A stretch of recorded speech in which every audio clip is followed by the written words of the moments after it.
creep is a person who consciously behaves in a manner likely to give someone an unpleasant feeling of fear or uneasiness.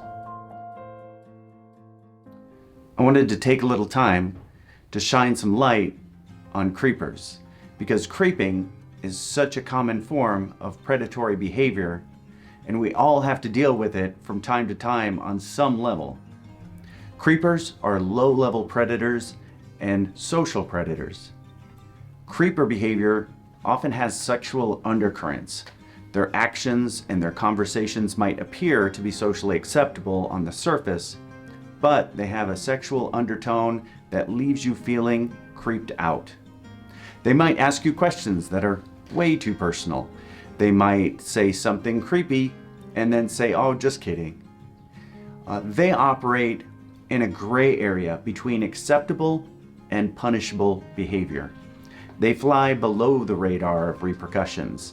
It's a low reward, but low risk behavior.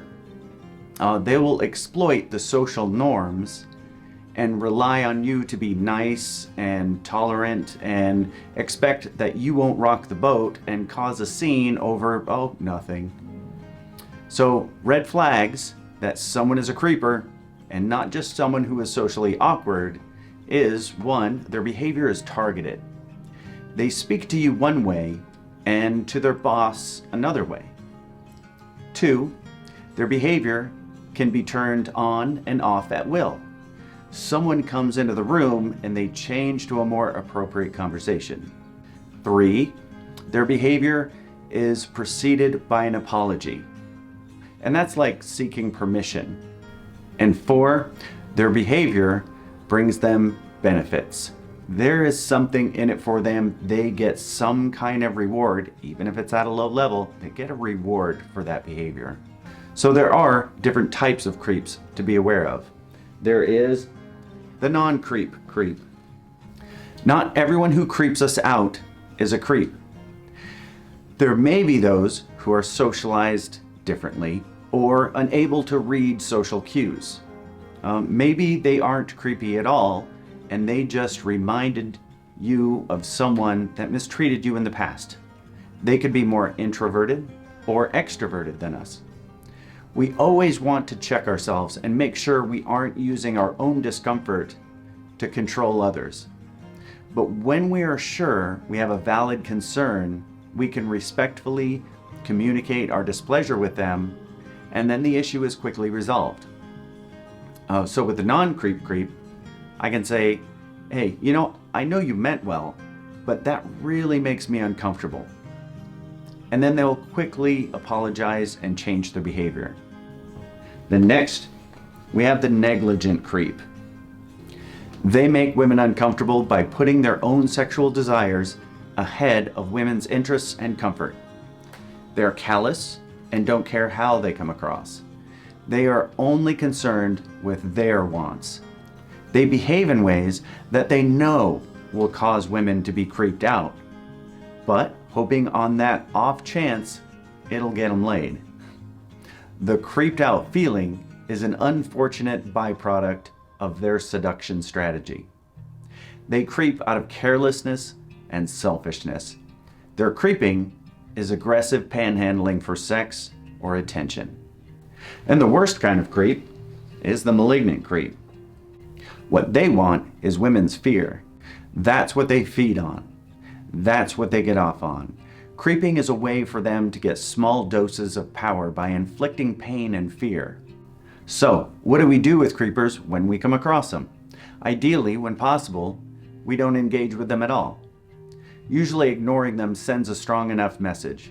When we try to teach them a lesson, we run the risk of giving them the negative attention that they were craving.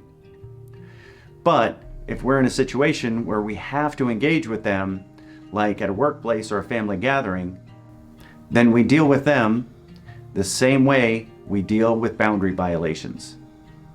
When enforcing a boundary, we want to make sure that we aren't being too arrogant on one hand, and we aren't being too agreeable on the other hand. If we're arrogant, we can fall into the trap of trying to control others because people aren't acting how we want them to, so we're uncomfortable and we feel a need to control them. Or we can go too far the other direction and be too agreeable and think that our discomfort doesn't even matter. So if it's a situation that's degrading, unethical, or unsafe, and you can't freely walk away, then it's time to establish that boundary.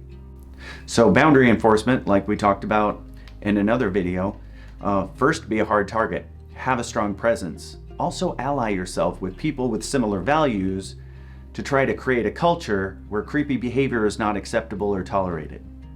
Second, use your voice. When they aren't getting the hint, use your voice. Clearly, respectfully, confidently communicate your boundaries. Third, consequences. People that value you will respect your no and your limits. There will likely be pushback from people that don't respect you. There may be real backlash, and we have to consider that, but maintain your confidence and your focus, and remember that you have the right to say no, and you have the right to feel safe. Your boundaries are more important than their acceptance, but be willing to deal with the fallout. If they persist at violating that boundary after you clearly communicated the boundary, then you state the behavior and state the consequence for that behavior. If the encroachment persists even after stating the consequences for that behavior, then you must follow through. Sometimes a small boundary violation is a test run for a larger violation. And remember that none of this is easy to deal with, and you may not have a clear win when you are dealing with creepy behavior. But my hope is that after bringing creepers to light, that you'll be quick to recognize creeper behavior and you'll be more emotionally prepared to deal with it.